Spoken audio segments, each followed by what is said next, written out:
Hello guys, this is Anuj Sharma और आप देख रहे हैं हमारे YouTube channel A R academy. इस वीडियो में हम डिस्कस करने वाले हैं कि हमारे जो E S I C M T S का मेंस का एग्ज़ाम हुआ था 5 जून को, उसकी एक्सपेक्टेड कट ऑफ कितनी जाने वाली है। जो हमारा एग्ज़ाम हुआ था 5 जून को, पहले हम उस एग्ज़ाम के लेवल के बारे में बात कर लेते हैं कि उस एग्ज़ाम का लेवल अप्रॉक्स कितना गया था। 5 जून को हमारा एग्ज़ाम हुआ था। Exam was moderate. हम उसको ना तो हाई कह सकते हैं और ना ही बहुत ईजी, बिकॉज जो क्वेश्चन के लेवल दिए हुए थे वो तो इजी थे बट टाइम टेकिंग थे। यानी कि उन क्वेश्चंस को टाइम में बनाना एक टास्क था। क्वेश्चंस के जो ऑप्शंस थे वो बहुत कंफ्यूजिंग थे, बहुत ही ज़्यादा सिमिलर थे, तो उनमें से ऑप्शंस को एलिमिनेट करना भी एक बहुत बड़ा टास्क बन रहा था बच्चों के लिए, जिस वजह से क्वेश्चन को करने में टाइम ज़्यादा लग रहा था। ये एक बहुत बड़ी चीज़ ऑब्जर्व की गई एग्ज़ाम में।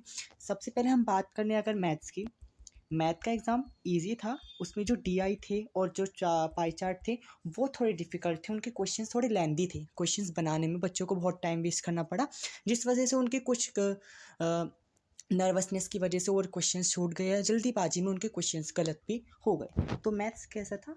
ईजी था but something like moderate, easy to moderate. अगर हम बात करें इंग्लिश की, इंग्लिश ईजी था, लेकिन वही बात है, इसमें कुछ वर्ड्स या कुछ पैसेज में क्रॉस चेक्स में ऐसे ऑप्शंस गिवन थे जो कंफ्यूजिंग थे। ऑप्शंस बहुत सिमिलर दे रखे थे, क्योंकि वहाँ से ऑप्शंस सिमिलर हो जाने की वजह से जो एग्ज़ाम था वो थोड़ा मॉडरेट बन गया। क्वेश्चंस इजी थे, लेकिन अगर उनके ऑप्शंस ज़्यादा सिमिलर हो जाएंगे तो उसके लिए ना वो डिफ़िकल्टी क्रिएट कर देते हैं। उसमें हमें ज़्यादा सोचना पड़ता है, जल्दी से हमें ऑप्शंस नहीं मिलते हैं, तो इस वजह से बच्चों को वो ईजी टू मॉडरेट ही लगा। सम क्वेश्चंस व मॉडरेट। अगर हम बात करें यहाँ पे रीजनिंग की, रीजनिंग बैंकिंग एग्जाम्स की प्रिपरेशन करने वाले बच्चों के लिए बहुत इजी था, क्योंकि उसमें जो क्वेश्चंस थे बहुत ही सीधे सीधे रखे थे। एक ही उसमें पैटर्न यूज़ किया हुआ था, उसमें कोई डिफ़िकल्टी लेवल वाले क्वेश्चंस भी नहीं थे।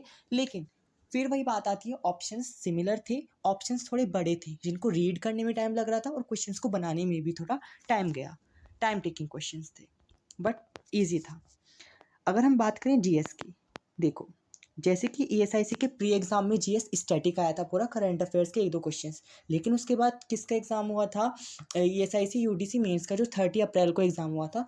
अगर हम मेंस की ऑब्जर्वेशन को देखते हुए बच्चों ने क्या किया, वहाँ से ऑब्जर्व किया कि वहाँ पे ना करंट अफेयर्स के क्वेश्चन ज़्यादा पूछे गए, तो बच्चों ने वही माइंड में थॉट प्रोसेस ले लिया कि करंट अफेयर्स ज़्यादा आएगा, लेकिन ऐसा नहीं हुआ। सारा स्टैटिक जी के आया। स्टैटिक जी के आने की वजह से जो एसएससी के स्टूडेंट्स थे उनको थोड़ा वहाँ पे रिलीफ मिला, वो क्वेश्चंस को ज़्यादा कवर अप कर पाए। लेकिन बैंकिंग एग्जाम्स की प्रिपरेशन करने वाले बच्चों के लिए थोड़ा डिफिकल्ट हो गया। ये नहीं कि ज़्यादा, 50 में से अराउंड 30 बच्चे अच्छे से करके आए हैं, लेकिन जो 20 क्वेश्चन थे वो थोड़ा लेवल अप हो गया था, क्योंकि उसमें कुछ क्वेश्चंस बहुत ही डिफ़िकल्ट लेवल के भी थे जो बच्चों को बिल्कुल पॉइंट टू पॉइंट याद रखना था। जैसे इंडिया का नॉर्थ टू साउथ का जो लेंथ है वो भी पूछा गया था, तो वो जो है ना न्यूमेरिकल से ईयर्स पूछे गए थे, हिस्ट्री से, और हिस्ट्री पॉलिटिक्स इकोनॉमिक्स में ईयर्स डाटा बेस्ड क्वेश्चन पूछे गए थे, जो बच्चों को याद रखने में प्रॉब्लम होती है। बेसिकली जो बैंकिंग एग्जाम्स के प्रिपरेशन कर रहे होते हैं बच्चे, उनका मेन फोकस इको पे होता है और करंट अफेयर्स पे होता है, बट वहाँ पे ऐसा नहीं था। तो वहाँ पे भी बच्चों के अप्रॉक्स 30 ही क्वेश्चंस बने हैं, 30 to 40 ही रेंज तक उन्होंने क्वेश्चंस को अटैम्प्ट किया है। अगर हम ऑल ओवर इस पूरे ही क्वेश्चन के पेपर की बात करें, तो जो हमारा क्वेश्चन पेपर था that was easy to moderate.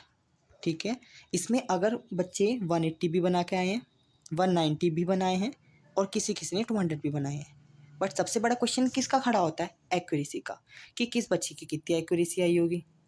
ठीक है, तो अगर हम एक्यूरेसी देखें, कोई एवरेज बच्चा भी 190 अटैम्प्ट करके आया है, 190 प्लस। अगर हम उसको माने कि 5 to 6 मार्क्स उसके गलत हो जाते हैं जीएस में, क्योंकि स्टैटिक पार्ट था, ऑप्शन बहुत सिमिलर दे रखे थे, बच्चों को कन्फ्यूजन हो जाती है ना। तो इसी वजह से मैथ्स में भी या रीजनिंग में भी तो अप्रॉक्स उनके 8 questions wrong, then 2 questions negative marking, तो यहाँ पे होगा 10 माइनस करेंगे 180। और ये बच्चे कौन होंगे? रैंकर्स, यानी कि 180 प्लस लाने वाले रैंकर्स होंगे, टॉपर्स होंगे, जिन्होंने बहुत ही ज़्यादा अच्छा स्कोर किया है। बट सबके तो 180 और 190 नहीं आने वाले, वो 100 या 200 स्टूडेंट्स ही होंगे। तो ऑन एन एवरेज बच्चे किस रेंज में वेरी करेंगे? जैसे कि हमने ईएसआईसी यूडीसी मेंस में देखा, 170 प्लस और 165 प्लस, ये जो कंपटीशन यहाँ है इन रेंज में 165 टू 175 जो बच्चे होंगे वहाँ पे कंपटीशन है, क्योंकि यहाँ पे बहुत ज़्यादा अमाउंट में बच्चे आने वाले हैं। तो इसलिए एक्सपेक्टेड कट ऑफ जो जाएगी वो यूआर के लिए किसी भी रीजन से, अगर हम मैक्सिमम बात करते हैं 165 टू 170, जैसे दिल्ली, महाराष्ट्र, यूपी, मैक्सिमम दिल्ली की कट ऑफ जा रही है हर एग्ज़ाम में देख रहे हैं हम, क्योंकि वहाँ पे ना बच्चों ने ज़्यादा अप्लाई किया है, वैकेंसीज ज़्यादा थी, बच्चों ने अप्लाई भी ज़्यादा किया है इसी वजह से। तो यूआर के बच्चे अगर 160 प्लस कर रहे हैं, किसी किसी रीज़न में 160 भी जाएगी, बट मैक्सिमम कैटेगरी में अगर हम बात कर लें तो वो 165 टू 170 लाई करेगी। अगर हम यहाँ पे बात करें ओबीसी की तो वो 160 प्लस पे सेफ़ है, बिल्कुल सेफ़ है।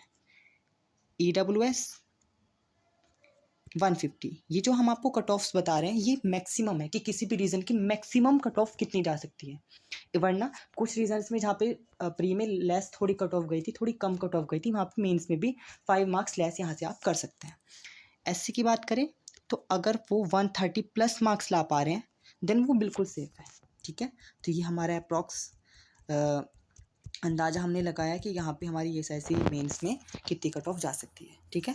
तो अगर आपको ये वीडियो अच्छी लगी तो लाइक कीजिए, चैनल को सब्सक्राइब कीजिए और कमेंट करके आप हमें ये बताइए कि आपके ऑन एन एवरेज कितने मार्क्स बन रहे हैं। अटैम्प्ट्स तो आपने अच्छे किए होंगे, 190, 180, 170 ऑन एन एवरेज बच्चों ने अटैम्प्ट्स किए हैं, बट बेसिक इज़ की जीएस के क्वेश्चंस को हटा के जो आपको अंदाज़ा है कि गलत हैं, आपके अप्रॉक्स मार्क्स किस कैटेगरी में आ रहे हैं, 170 प्लस, 180 प्लस। देखते हैं कि कब तक इसका रिजल्ट आता है अप्रॉक्स।